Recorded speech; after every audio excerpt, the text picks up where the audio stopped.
Hello friends, स्वागत है आप सबका आपका अपना यूट्यूब चैनल प्रॉपर क्लास में। और आज के इस वीडियो में हम लोग पढ़ने वाले हैं क्लास 8 का मैथ और प्रश्नावली 5.1 के प्रश्नों को हम लोग हल करने वाले हैं। इससे पहले वाले वीडियो में हमने प्रश्नावली 5.1 के प्रश्नों को हल किया है, लेकिन उसमें 1 से लेकर 7 तक के ही प्रश्नों को हल किया है और बाकी प्रश्न जो है 8 से लेकर के 14 तक होने वाला है। और सभी प्रश्नों का हम लोग इस वीडियो में हल करेंगे विस्तारित रूप से।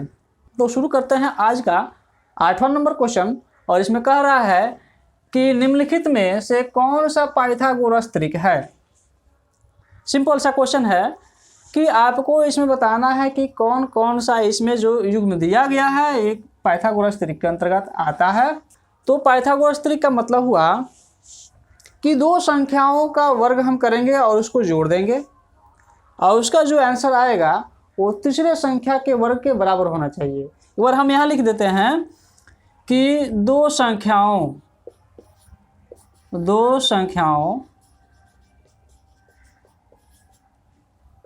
के वर्गों का योग, ठीक ना। और बराबर में क्या होना चाहिए कि तीसरी संख्या का वर्ग। कौन सा होगा? तीसरी संख्या का वर्ग। एक बार समझते हैं ये क्या है। लिखा गया है कि दो संख्याओं का वर्ग निकालना है, तब उसका क्या करना है? योग करना है। यहाँ देखते हैं, यह पहला संख्या और दूसरा संख्या, यानी दो संख्याओं को हम क्या करते हैं? पहले वर्ग निकालते हैं। वर्ग क्या होगा? 1 लिखा हुआ है और इसका हम क्या करेंगे? वर्ग निकाल देंगे। 2 लिखा हुआ है, हम 2 का भी क्या करेंगे? यहाँ 2 लिखा हुआ है, इसका हम क्या करेंगे? इसका भी वर्ग निकालेंगे। और दोनों को क्या करेंगे हम? देखिए यहाँ लिखा हुआ है योग, यानी इन दोनों को हम जोड़ देंगे, ठीक ना। अब इसका जो आंसर आएगा, ठीक ना, जिसका जो आंसर आएगा वो क्या कह रहा है कि तीसरी संख्या का वर्ग के बराबर, यानी यहाँ पर लिखा हुआ है कि तीसरी संख्या का वर्ग और यहाँ लिखा हुआ है बराबर, यानी दोनों संख्याओं के वर्गों का योग और तीसरी संख्या का जो वर्ग निकलेगा और दोनों क्या होना चाहिए? इक्वल, यानी बराबर होना चाहिए। तब इसको हम कह देंगे कि यह पाइथागोरस त्रिक है, और नहीं होगा तो कहेंगे कि यह नहीं है। आगे बढ़ते हैं, देखते हैं। यहाँ 3 लिखा हुआ है, तीसरी संख्या क्या है? तीसरी संख्या लिखा हुआ है ना, यहाँ तीसरी संख्या को हम यहाँ पर लिखते हैं और इसका हम क्या करते हैं? वर्ग करते हैं, ठीक ना। बस यहाँ पर वर्ग करना है, यहाँ किसी संख्या को ना जोड़ना है ना घटाना है, ठीक ना। अब आगे देखते हैं, 1 का हम वर्ग करेंगे, क्या होगा? 1 ही होगा। 1 से 1 में हम मल्टीप्लाई करेंगे तो 1 ही आएगा, यानी 1 हो गया। और हम यहाँ जोड़ लिखा है, जोड़ लिख देंगे। 2 है और 2 का वर्ग निकालते हैं तो क्या होता है? 4 होता है, ठीक ना। ऐसे भी आपको याद होगा, 4 हो गया। अब देखिए यहाँ क्या है? 3 और 3 का वर्ग निकालते हैं तो होता है 9, ठीक ना। यहाँ हम दोनों को जोड़ते हैं, जोड़ेंगे तो क्या हो रहा है? 4 और 1 5, 5 हो गया। और इधर क्या है? 9 है। ये क्या दोनों बराबर है? नहीं है। ये तो 5 है और यहाँ पर 9 है, बराबर नहीं है। यानी यह क्या हो गया कि जब ये नॉट इक्वल हुआ तो कह देंगे कि ये पाइथागोरस त्रिक नहीं है, यानी ये आपका नहीं है। लेकिन इसमें पूछा है कि कौन सा पाइथागोरस त्रिक है, तो इसका मतलब इसका आंसर यह नहीं होगा। आगे बढ़ते हैं और देखते हैं कि अगला है या नहीं है, ठीक ना। इसमें देखते हैं कि पहला संख्या 3 है, 3 हमने लिख दिया और इसका वर्ग निकाला। दूसरा संख्या 4 है और 4 का भी हमने वर्ग निकाला, दोनों को हमने यहाँ पर योग लिख दिया। और बराबर में लिखते हैं हम 5। तीसरा संख्या क्या है? 5 है और तीसरा संख्या को हम यहाँ पर इसका भी वर्ग निकालते हैं, ठीक ना। अब क्या होगा? यहाँ देखिए तो 3 का वर्ग निकालेंगे तो 9, 4 का वर्ग निकालेंगे तो 16 और 5 का वर्ग निकालेंगे तो क्या हो जाएगा? आपका 25 हो जाएगा। और यहाँ हम जोड़ते हैं, 16 और 9 कितना होता है? 25 होता है। और यहाँ देखिए इधर भी 25 है, ये दोनों क्या है? ये बराबर है, यानी ये जो संख्या है यही पाइथागोरस त्रिक है, ठीक ना। इस तरह से आप निकालिएगा। ये वाला जो युग्म दिया हुआ है ये भी आपका पाइथागोरस त्रिक के अंदर आता है। आगे भी निकालिएगा तो ये नहीं आएगा, ठीक ना। अब आप क्या कीजिए, आप खुद से निकालिए और सीखिए। जब तक आप खुद से नहीं कीजिएगा हमारे बताने से कुछ होने वाला नहीं है। आपको भी क्या करना है, हम यहाँ बोर्ड पर बताते हैं, आपको भी अपने से प्रयास करना है। एक हम बताएं, आप दूसरा खुद से बनाइए। इस तरह से आपका नॉलेज बढ़ेगा और आप अपने से भी कुछ कर पाइएगा। 9 नंबर क्वेश्चन में कह रहा है कि निम्नलिखित प्रतिरूप को प्रेक्षण करके छूटी हुई संख्याओं को ज्ञात करें। मतलब यह हुआ कि आपको इसके प्रतिरूप को समझना है, यानी पैटर्न को समझना है ना, पैटर्न किस तरह से चेंज हुआ है।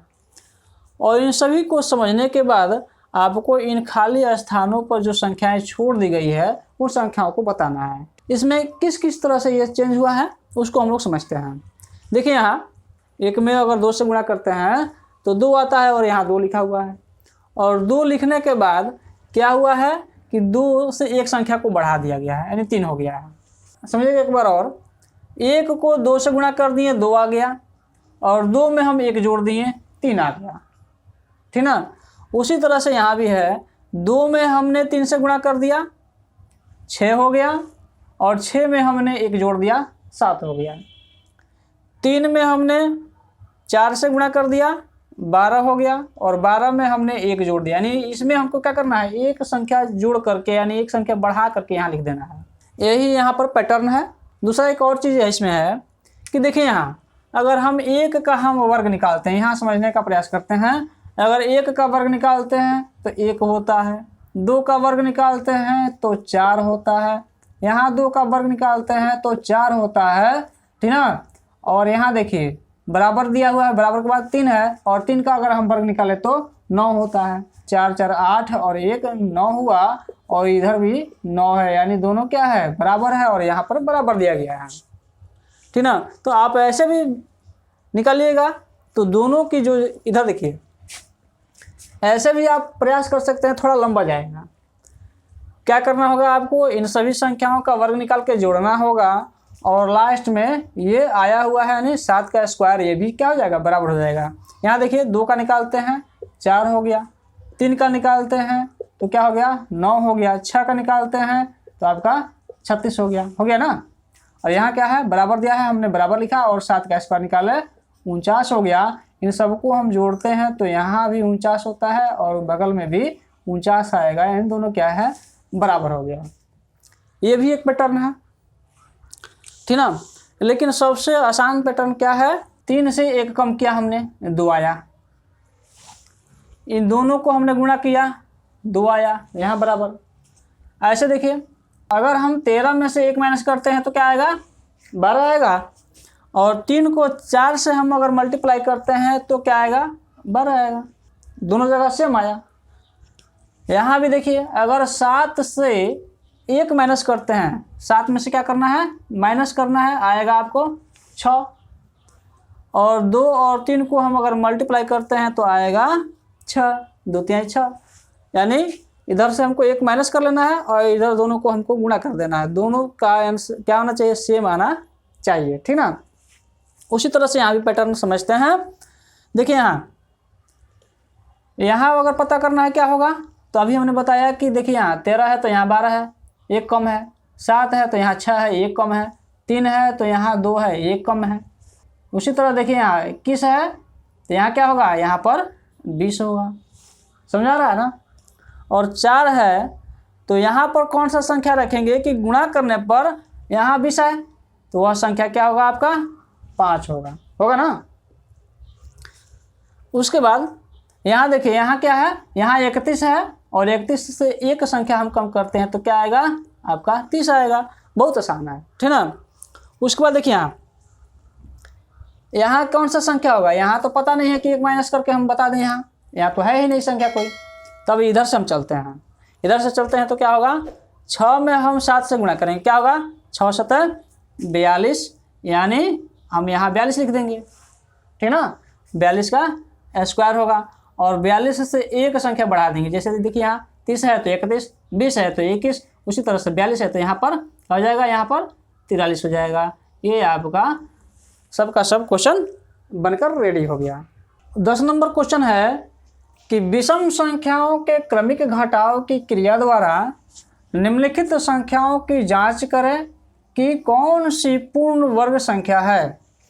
एक बार समझते हैं, लिखा हुआ है कि विषम संख्या के क्रमिक घटाव से, यानी विषम संख्याओं को क्या करना है, क्रम बाई क्रम ना, बीच में गैप नहीं देना है। विषम संख्याओं को जैसे मान लीजिए विषम संख्या क्या है, 1 है, उसके बाद क्या आएगा 3 आएगा, उसके बाद 5 आएगा, उसके बाद 7 आएगा। ये मतलब कि क्रम से हमको क्या करना है, बारी बारी से घटाते जाना है। कहने का मतलब यह है कि 3 को अभी हमने घटाया और 5 को नहीं घटा करके हमने 7 घटा दिया, ठीक ना, या 7 को भी हम नहीं घटाया, एक बार 9 घटा रहे हैं, तो उस तरह से नहीं करना है। आपको क्या करना है, क्रम वाइज क्रम, ठीक ना, उसको घटाते जाना है। इससे पहले वाले प्रश्न में हम लोगों ने सीखा था कि पूर्ण वर्ग कैसे निकालते हैं, और कौन सा विधि था, तो वह था अभाज्य गुणनखंड विधि। यहाँ पर उस नियम का पालन नहीं करना है और ना ही उस तरह से बताना है। अभाज्य गुणनखंड क्या था, जैसे मान लीजिए यहाँ पर 81 है और 81 का हमको क्या करना है, बताना है कि वह पूर्ण वर्ग है कि नहीं है। यहाँ पर हमें अगर 81 का निकालना होता था तो हम क्या करते थे, इसका अभाज्य गुणनखंड करते थे। अभाज्य गुणनखंड के लिए हमने 3 से भाग दिया, यहाँ 27 हो गया, फिर हमने 3 से भाग दिया, क्या हो गया 9 हो गया, फिर 3 से हमने भाग दिया 3 गया। अब हम क्या करते थे, इसका हम जोड़ा बैठाते थे, ठीक ना, इसका हम युग्म बनाते थे, ठीक ना, और युग्म बनाने के बाद हम देखते थे कि सबका युग्म बन रहा है या नहीं बन रहा है। देखिए यहाँ पर दोनों का 2 युग्म बना है, यहाँ पर देखिए 2 युग्म बना है और कोई भी शेष ऐसा संख्या नहीं है जो बचा है। अगर इस तरह से बैठ गया तो इसको हम कहते थे कि यह पूर्ण वर्ग है। तो यह क्या नियम था, यह नियम था अभाज्य गुणनखंड का। लेकिन यहाँ कह रहा है कि नहीं, विषम संख्याओं के क्रमिक घटाव के द्वारा बताइए जांच करके। वो क्या है, एक बार उसको समझते हैं। देखिए यहाँ करना कुछ नहीं है, हमें अगर विषम संख्या पता है और इसका हमको अर्थ पता है कि क्रमिक घटाव होता क्या है, तो ये बहुत आसान है।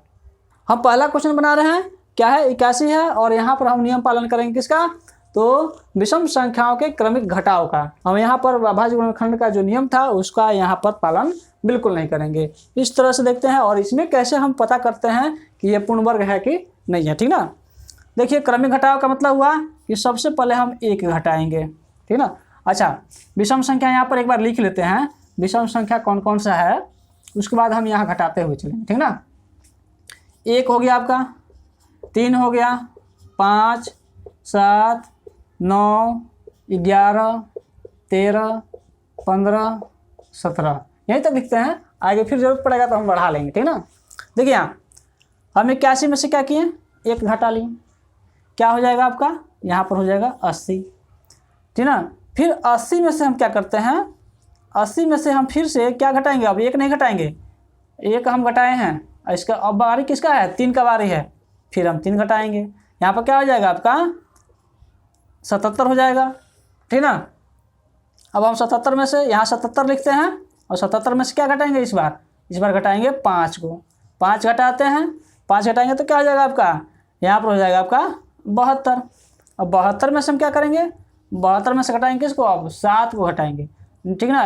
क्रम वाइज चलेंगे, 1 घटाया, फिर 3 घटाया, 1 घटाया, 3 घटाया, 5 घटाया, 7 घटाया, 9 घटाया, इस तरह से घटाते घटाते चलेंगे। और लास्ट में अगर 0 आ गया तो समझेंगे कि यह जो है, या इसको हम कह देंगे कि यह जो है पूर्ण वर्ग संख्या है। अगर नहीं आया तो कहेंगे कि यह पूर्ण वर्ग संख्या नहीं है। आगे बढ़ते हैं, देखते हैं। अब 72 में से क्या करते हैं, 7 घटाते हैं तो क्या हो जाएगा, ठीक ना, 1 हो जाएगा आपका 65 हो जाएगा। यहाँ हम 65 में से अगर हम 9 को घटाते हैं तो क्या हो जाएगा आपका हो जाएगा यहाँ पर 56, ठीक ना। अब यहाँ लिखते हैं, यहाँ हमने लिख दिया 56, और 56 में से क्या घटाएंगे, इस बार 11 घटाएंगे, ठीक ना। 11 घटाते हैं तो देखिए यहाँ क्या हो जा रहा है आपका, यहाँ पर हो जा रहा है आपका 45, और 45 में से हम घटाएंगे किसको, इस बार घटाएंगे 13 को।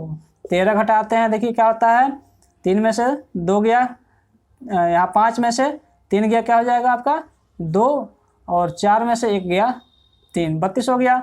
यहाँ हम 32 में से क्या घटाएंगे, 32 में से घटाएंगे इस बार हम, देखिए 13 घटाए हैं ना, 13, अब 15 घटाएंगे, 15 घटाते हैं, क्या हो जाएगा आपका 12 में से 5 गया 7, और 2 में से 1 गया 1, ठीक ना, यानी 17 बचा। और देखिए यहाँ 17 आया है, और 17 में से क्या घटाना है, इस बार 17 घटाना है, 17 में से 17 घटाएं, 0 आ गया।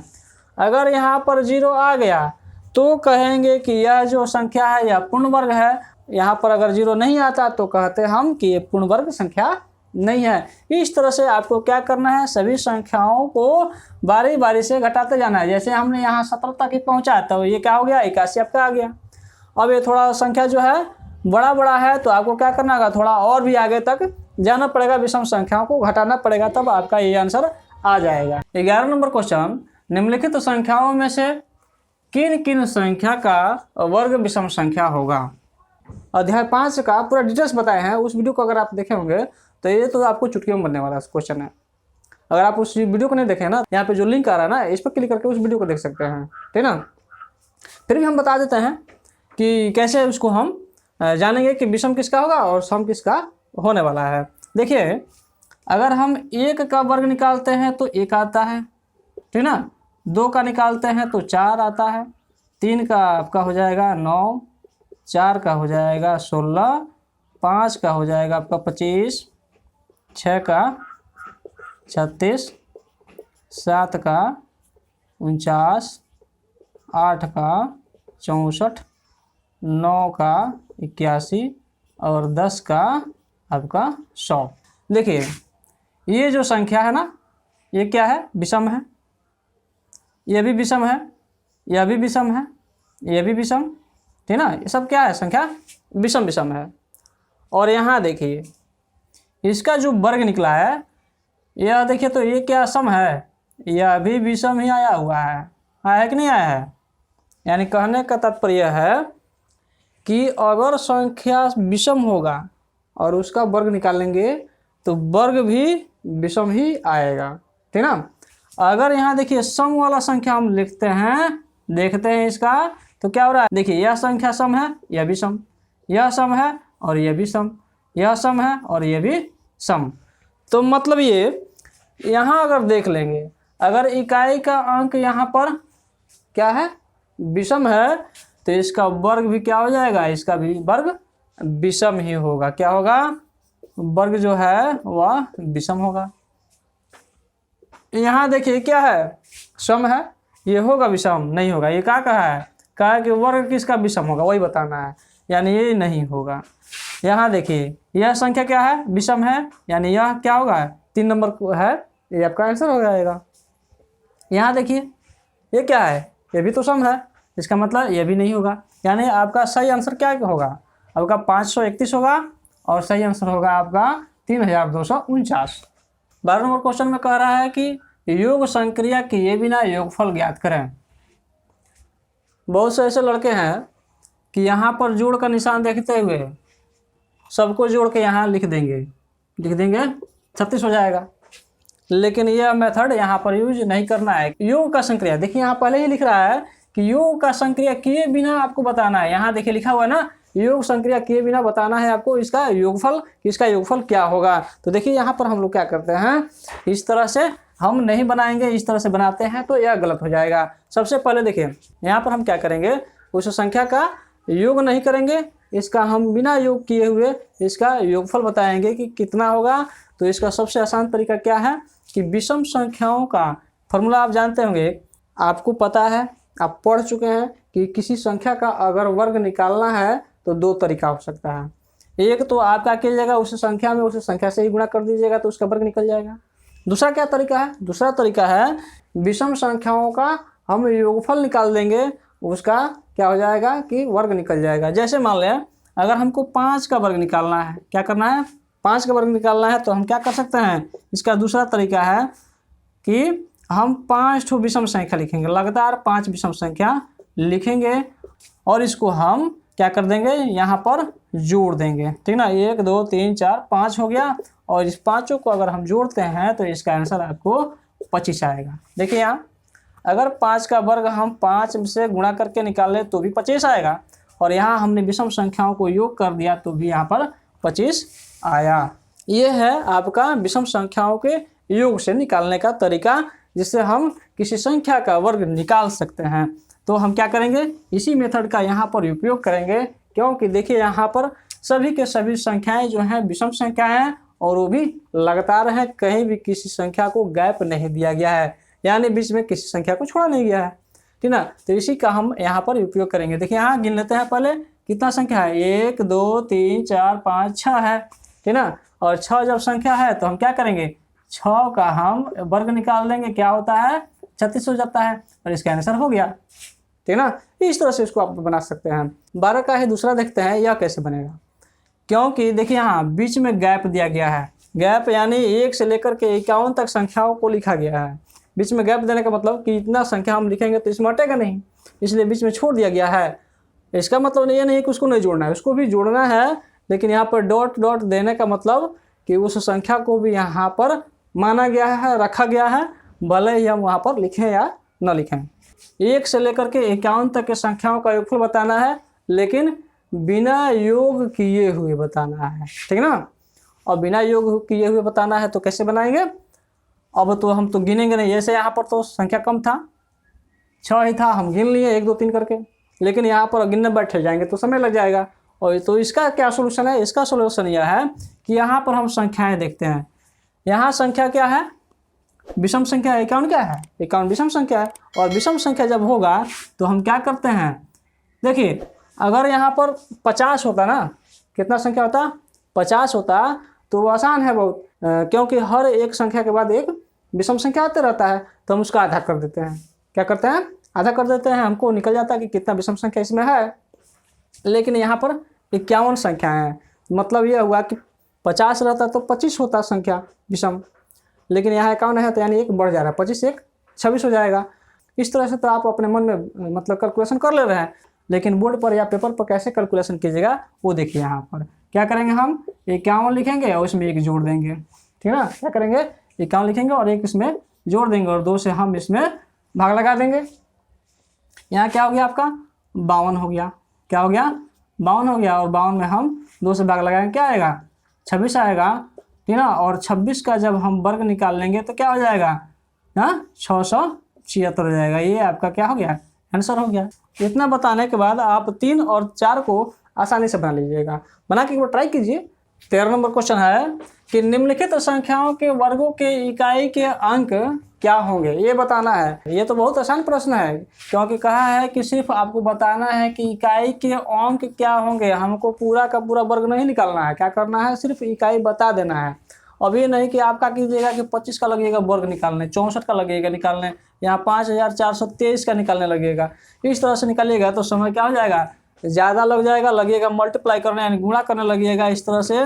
ठीक ना, आप पता कीजिएगा कि कितना होगा, तो ये आपका बहुत लंबा चौड़ा जाएगा और समय ज़्यादा लगेगा। हमको क्या करना है, सिर्फ इकाई का स्थान ही तो बताना है ना, ये तो इकाई का स्थान बताना है, तो इतना माथा पेची करने की क्या जरूरत है। ठीक ना, क्या करेंगे, हमको इकाई का स्थान बताना है तो सिर्फ इकाई का स्थान हम देखेंगे। ठीक ना, क्या करेंगे, इकाई का स्थान बताना है, इकाई का स्थान बताना है, तो हम क्या करेंगे, सिर्फ यहाँ भी हम क्या करेंगे, इकाई का अंक लेंगे, बाकी सबको फेंक देंगे, मतलब छोड़ देंगे। ठीक ना, तो क्या करेंगे, 5 है लास्ट में, 5 है, 5 का क्या होता है, 5 का 25, और 25 कैसे लिखाता है, 25 इस तरह है। इसमें भी क्या होगा, इसका इकाई का अंक 5 है, यानी हम इसका कह देंगे 5 का इकाई का अंक क्या होगा, 5 होगा, बता देंगे। 64 है, देखिए 64 में क्या करेंगे, 4 ले लेंगे, 4 का क्या होता है वर्ग, 16 होता है, और 16 का क्या होगा, 16 में इकाई का अंक क्या आएगा, 6 आएगा, तो इसका आंसर हो गया आपका 6। और यहाँ देखिए 2 है, 2 का क्या होता है, 4 होता है, 4 तो सिंगल है, 4 हो गया। यहाँ देखिए 9 है, और 9 का क्या करेंगे, 81 होता है, और 81 में इकाई के स्थान पर क्या आता है, 1 आता है, तो इसका इकाई का अंक क्या हो गया आपका, 1 हो गया। ठीक ना, यहाँ देखिए 0 क्या है, इकाई का स्थान पर अगर 0 है तो उसमें 2 गो 0 आता है, मैंने उसका डबल हो जाता है। ठीक ना, तो यहाँ क्या हो जाएगा, यहाँ तो हमको डबल 0 नहीं लिखेंगे, सिंगल 0 लिखेंगे, क्योंकि जब इसका वर्ग निकालेंगे ना तो इसका इकाई के स्थान पर 0 आएगा ही जाएगा। यहाँ देखते हैं 6 का ले लेंगे, 6 का 36 होता है, और 36 में इकाई के स्थान पर 6 आता है, इसका भी आंसर सबका क्लियर हो गया। अब हम देखेंगे 14 नंबर और सबसे लास्ट क्वेश्चन। 14 नंबर क्वेश्चन कि निम्नलिखित संख्याएं स्पष्ट रूप से पूर्ण वर्ग संख्याएं नहीं है, इसका कारण दीजिए। यानी यह साफ साफ कह दिया है कि ये जो भी संख्याएं दी गई हैं, ये कोई भी ऐसा संख्या नहीं है जो किसी संख्या का पूर्ण वर्ग हो। ठीक ना, यानी कोई किसी भी संख्या का अगर हम वर्ग निकालते हैं तो यह आंसर कभी भी नहीं आता है। ठीक ना, कह रहा है कि अब इसका कारण दीजिए। अब कारण कैसे देंगे, क्या बताएंगे, देखिए यहाँ पर लास्ट में क्या है, 2 है, 7 है, 8 है, 3 है, इस तरह से है।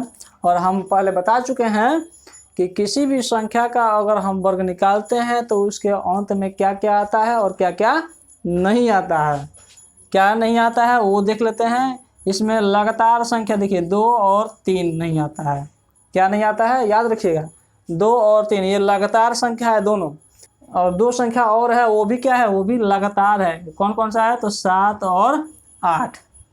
ये 4 संख्या है जो यह किसी भी संख्या का वर्ग में इकाई के स्थान पर आइबे नहीं करता है। बीच में आएगा कोई बात नहीं है, बीच में आता है लेकिन इकाई के स्थान पर कभी भी नहीं आता है। ये ध्यान रखिएगा। और यही कारण है कि यह जो वर्ग संख्या है यह किसी भी संख्या का पूर्ण वर्ग नहीं है। ठीक है ना। देखिए यहाँ 2 है, नहीं हो सकता है। 7 है, यहाँ 7 नहीं हो सकता है। 8 है, नहीं हो जाएगा। 3 है, यहाँ भी 3 है, नहीं होगा। अब देखिए यहाँ पर इसको छोड़ते हैं, बाद में देखते हैं। और ये 2 है, नहीं होगा। ठीक है, इधर 0 0 है, यहाँ 0 है, यहाँ 0, यहाँ 0 और यहाँ 0, 3 जगह 0 है। अब इसका क्या कारण है? इसका कारण यह है, अभी बताए हैं कि किसी भी संख्या का अगर हम वर्ग निकालते हैं ना तो जो शून्य का जो संख्या होती है वह कभी भी उसका डबल आता है, यानी जोड़ा आता है और सम संख्या आता है। कहने का मतलब कि सम संख्या में आता है। देखिए यहाँ अगर वो आएगा ना तो यहाँ पर 3 गो नहीं आएगा, ना तो 2 गो आएगा ना तो 4 गो आएगा। कब आएगा? 2 गो नहीं तो 4 गो। तो देखिए यहाँ पर कब है? 3 गो है। इसका मतलब ये भी नहीं होगा।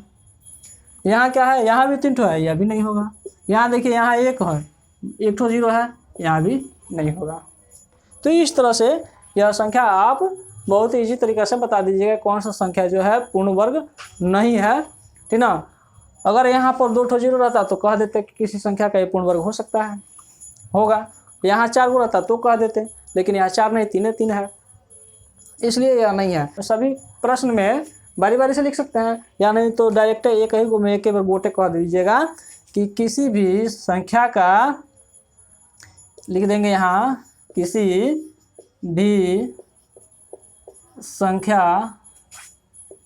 के वर्ग के इकाई, वर्ग के किसी भी संख्या के वर्ग के इकाई के स्थान पर, इकाई के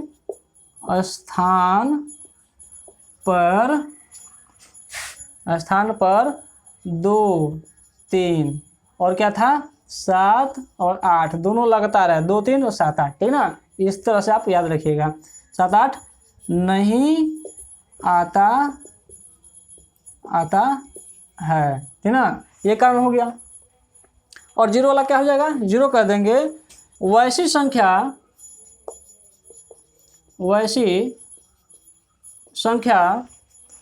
जिसमें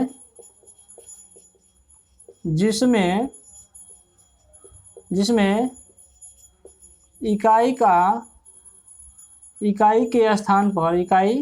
के स्थान पर शून्य हो। क्या हो? शून्य। ऐसे लिख देते हैं। 0 हो तो यहाँ पर लिखते हैं उसका वर्ग करने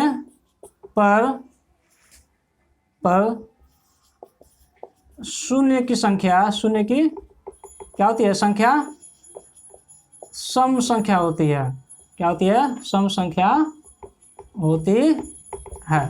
ये आप लिख सकते हैं। ठीक ना। ये आप लिख दीजिएगा कि किसी भी संख्या, वैसी कोई भी संख्या जिसमें इकाई का स्थान पर क्या हो? शून्य हो, और उसका अगर हम वर्ग निकालते हैं ना तो वो हमेशा सम संख्या में आता है। यानी न तो वहाँ पर 0 जो आएगा ना वह तो 2 ठो 0 आएगा, ना तो 4 गो 0 आएगा, ना तो 6 गो 0 आएगा, ना तो 8 गो 0 होगा। और ये इस तरह का पैटर्न यहाँ पर देखने को नहीं मिल रहा है। इसलिए क्या हो गया? यह किसी संख्या का पूर्ण वर्ग संख्या नहीं है। आशा करता हूँ ये सभी के सभी प्रश्न आपको समझ में आए होंगे। आप हमारे चैनल को लाइक कर दीजिए और कमेंट बॉक्स में एक प्यारा सा कमेंट कर दीजिए। हमारे साथ बने रहने के लिए हमारे चैनल को सब्सक्राइब कर लीजिएगा और बेल आइकन के ऑल पर क्लिक कर लीजिएगा, ताकि अगला वीडियो जब भी हम डालेंगे तो उसका नोटिफिकेशन आप तक तुरंत पहुँच जाएगा और आपसे एक भी वीडियो मिस नहीं होगा। मिलते हैं अगले वीडियो में, तब तक के लिए जय हिंद।